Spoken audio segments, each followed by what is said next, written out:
আমার এই ঘর ভাঙ্গিয়াছে যে আমি গড়ি তারি ঘর আপন করিয়া পেতে তাকে কাঁদিয়া বেড়াই আমাকে যে করিয়াছে ফর। কবিতার এই লাইন দুটো যেন মিলে যায় মনুমিয়ার জীবনের সাথে। আজকে মনুমিয়ার সাথে যেটা ঘটেছে এটার জন্য আমরা মোটেও প্রস্তুত ছিলাম না। মনুমিয়াকে যে চিনেন না বাংলার মাটিতে এরকম মানুষ খুবই কম। দূর দূরান্ত থেকে খবর আসা মাত্রই মনুমিয়া ঝড়ের গতিতে ছুটে যেতেন সেই গন্তব্যে, আর এভাবেই খনন করে দিতেন মানুষের শেষ ঠিকানার ঘর। কবর খনন করার জন্য যেন মনুমিয়াকে বলা হয় কবর খোঁড়ার এক বিরাট কারিগর। 17 বছর বয়সে তিনি তার বাবা মাকে হারান। মায়ের কবরটি যেন মনুমিয়া তার নিজ হাতেই তৈরি করেন, আর ওখান থেকে শুরু হয় মনুমিয়ার কবর খোঁড়ার যাত্রা। বাবা আমারটা ভালো লাগে, খুব ভালো লাগে, আল্লাহ রহমত। এবেলা যাই আমি দূরদা ওসুর রহমত তাহান ওসুর আমার ভালো জায়গা আল্লাহ রহমত। চিনে না এই এলাকায় এমন কোনো লোক নাই।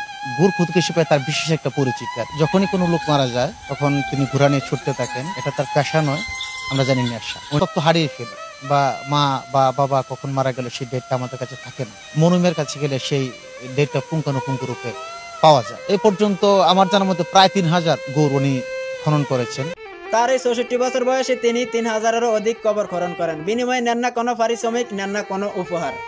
যে লোকটা নিঃস্বার্থে আমাদের জন্য এত কিছু করেছে, আজ তার প্রতিফল আমরা কি দিয়েছি। এরকমটা যদি আমাদের সমাজে চলতে থাকে তাহলে একটা সময় আমাদের সমাজে ভালো আর কোনো মানুষ থাকবে না ভাই। দীর্ঘ কয়েক বছর আগে মনুমিয়া তার খেতি করা জমি বিক্রি করে একটি ঘোড়া কিনেন। দূর দূরান্ত থেকে খবর পাওয়া মাত্রই তিনি সে ঘোড়ার পিঠে চড়ে ঝড়ের গতিতে ছুটে যেতেন। জানা যায় মনুমিয়ার অনুপস্থিতিতে তার ঘোড়াটিকে দুনিয়া থেকে বিদায় করে দেন কিছু হায়নার দল। দীর্ঘ কয়েকদিন যাবৎ মনুমিয়ার শারীরিক অসুস্থতার কারণে তিনি ভর্তি রয়েছেন ঢাকা বেসরকারি একটি হাসপাতালে। আর এই সুযোগে কিছু দুর্বৃক্ষ তার ঘোড়াটিকে ধারানো অস্ত্র দিয়ে আঘাত করে দুনিয়া থেকে বিদায় করে দেন। একজন সহজ সরল মানুষেরও যে শত্রু থাকতে পারে এই ঘটনাটা না ঘটলে হয়তো আমরা বুঝতে পারতাম না। যে মানুষটা বিনা স্বার্থে মানুষের জন্য এত কিছু করেছেন, আজ সেই মানুষের ঘোড়াটিকে কি নির্মম ভাবে দুনিয়া থেকে বিদায় করে দিলেন। যে মানুষটি বিনা স্বার্থে রাখতেন সমাজের মানুষের খোঁজ, আজ দেখুন সেই মানুষটি টাকার অভাবে একটি বেসরকারি হসপিটালে পড়ে আছে, কিন্তু সেই মানুষটির খোঁজ রাখার মতন একজন মানুষ নাই। এদিক দিয়ে তার ঘোড়াটাকে দুনিয়া থেকে বিদায় করে দিলেন।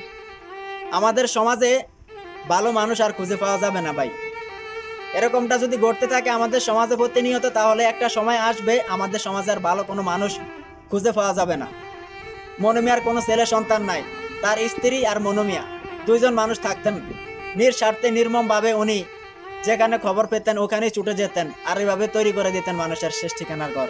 আজ মনুমিয়ার সাথে কি একটা ঘটনা ঘটেছে, আমরা এর তীব্র নিন্দা জানাই। আমাদের সমাজে যাতে এরকম ঘটনা না ঘটে। আপনাদের কাছে আমার একটা রিকোয়েস্ট থাকবে, ভিডিওটা একটু শেয়ার করে দিবেন।